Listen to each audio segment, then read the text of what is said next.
pastor Eliseu Rodrigues, em live, chama os ensinos de Caio Fábio, Vitor Azevedo e Pablo Marçal de ensinos malignos. Ele explica o que é e confronta a hipergraça e diz que os pastores dos artistas que não querem abandonar seus pecados também ensinam esta heresia. 1750 e poucos, esse negócio começou a surgir através desse pastor escocês que afirmava que a mera aceitação da obra de Cristo era a única coisa necessária para você ser salvo. Você aceita? Você concorda que o que Cristo fez é poderoso para te salvar? Concordo. Aí os discípulos do Robert Sandeman criaram algumas igrejas ali nos Estados Unidos, no Reino Unido, mas nunca tiveram mais que poucos seguidores. Infelizmente, chega no Brasil através de alguns pregadores. Caio Fábio, Vitor Azevedo, discípulos e fãs desse povo. E está dentro aí das mensagens da maioria dos coaches que se pensam pregadores. Há evangélicos que jamais, nunca ouviram falar desse movimento de livre graça, mas acabam de algum modo se aproximando de forma inconsciente desses ensinamentos e até pregam esses ensinos malignos da livre graça. Quem caiu na rede da hipergraça é tímido para exortar aos incrédulos que se arrependam de seus pecados. É tímido ao dizer que os incrédulos precisam colocar sua confiança em Cristo como uma pessoa. Por quê? Porque a maioria dos adeptos da livre graça, da hipergraça, vivem num contexto que condena qualquer chamado ao arrependimento. Se a gente prega arrependimento, para eles nós somos legalistas, críticos, e aí vai um monte de apelido. Porque os pregadores dessa graça barata afirmam que somos justificados só pela fé. Mas entenda, eu não discordo da afirmação a justificação somente pela fé. Porque essa afirmação é uma das principais doutrinas protestantes, desde o tempo de Lutero, da Reforma. Só que quando eles dizem que a justificação é somente pela graça, eles completam que a justificação é uma dádiva incondicional, totalmente livre de exigências. Deus não vai exigir nada de você. As Escrituras não vão cobrar nada de você. O pastor não pode exigir nada de você. A fé ocorre sozinha. Não entra nenhuma outra ação humana, nenhuma decisão humana, quebrantamento humano, arrependimento de pecados, a exigência da prática de boas obras depois da justificação. Não. Teve fé, está justificado, leve sua vida. O chamado ao arrependimento, irmãos, vocês sabem, é encontrado em diversos textos da Bíblia. Hebreus, capítulo 6, versículo 1, diz que o arrependimento é uma doutrina fundamental, ou seja, basilar, é o começo. Para quem estuda a Bíblia, a doutrina do arrependimento tinha que ser o primário, o pré da escola teológica. E Hebreus 6 acrescenta que esse arrependimento, que é básico, gera afastamento das obras mortas. Mas para eles, arrependimento é só mudança de pensamento. Sai o negativo, entra o positivo. Eu sou igual a Jesus. Então quando você vê essas mensagens de confissões positivas, só pensamentos positivos, eles estão dizendo que o arrependimento é isso. Não é uma decisão interior de se afastar do pecado. As mensagens evangelísticas dos pregadores da hipergraça, de forma geral, evita exortações ao arrependimento. Decisão de se afastar do pecado. Você não vai ouvir.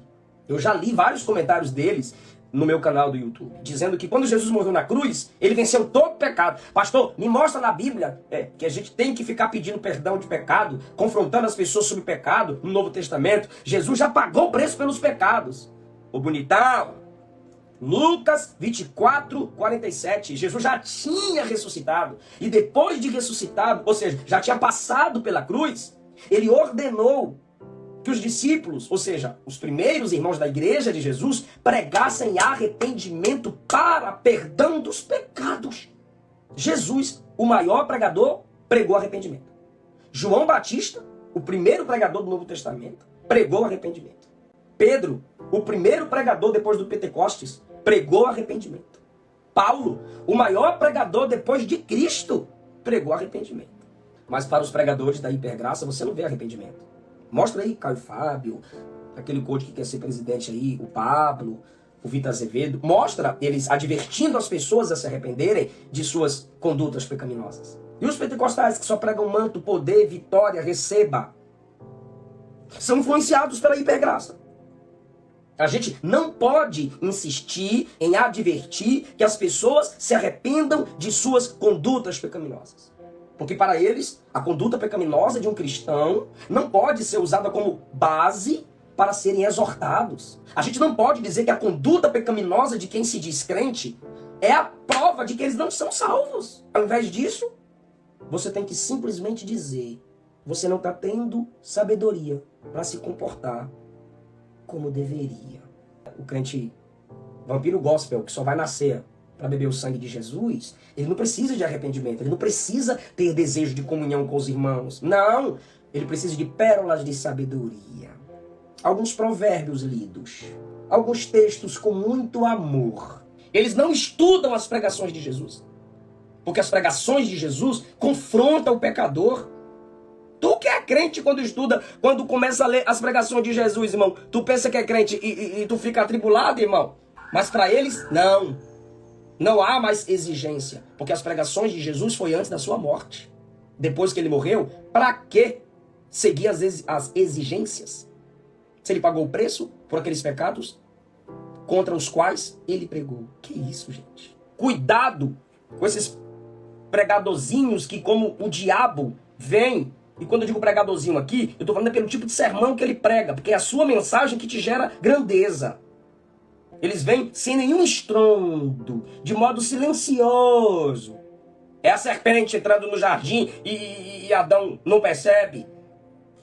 Paulo alertou a igreja em Corinto que, assim como a serpente enganou Eva, poderiam enganá-los também, do mesmo jeito que enganou Eva, distorcendo a palavra de Deus. O que Paulo disse lá na carta aos Coríntios? Quem está em Cristo é a nova criatura. As coisas no plural, velhas no plural, já passaram, plural, e surgiram, plural, coisas novas. Ou seja, tudo tem que mudar. Até seus pecados têm que mudar quando Jesus entra na sua vida. Até seus sentimentos a respeito do pecado têm que mudar quando Jesus entra na sua vida. Se a igreja fria, se a igreja morna, gera enjoo em Jesus ao ponto de vomitá-lo, se Atenas, com a sua idolatria, incomodou o espírito de Paulo, se Davi disse: o zelo da tua casa me consome, por que a gente não pode ter ira ao pregar contra falsas doutrinas? Fica aí mandando ter calma. O que está escrito em Romanos 13:13? Vivamos de modo decente, como em plena luz do dia, não em orgias, não em bebedeiras, não na imoralidade sexual, não em depravação, sem desavenças e sem invejas. Ao contrário, se revistam. Olha como a Bíblia nos responsabiliza. Se revistam do Senhor Jesus Cristo e não fiquem idealizando como satisfazer os desejos da carne. Foi esse texto que alcançou Agostinho, que tinha uma vida depravada. A fé para a salvação não precisa ser acompanhada, não precisa ser acompanhada por obras. Mas a fé do salvo é acompanhada de obras. Você é obrigado a praticar as obras que Deus preparou para que você exercitasse. É só ler Efésios 2, rapidinho antes de mimir. O pior de tudo para mim é que eles dizem que você pode aceitar Jesus como Salvador, mas não precisa aceitá-lo como Senhor. Jesus salva, mas não manda. Para eles, Jesus não precisa ser Senhor para ser Salvador. Meu Deus. E o povo está indo nessa. É os net crentes, é os web crentes, os youtubobos, que ainda quer ficar discutindo com a gente aqui. São pastores desses artistas que não querem renunciar, que não querem abrir mão do pecado. E nunca se esqueça, cristão também pensa.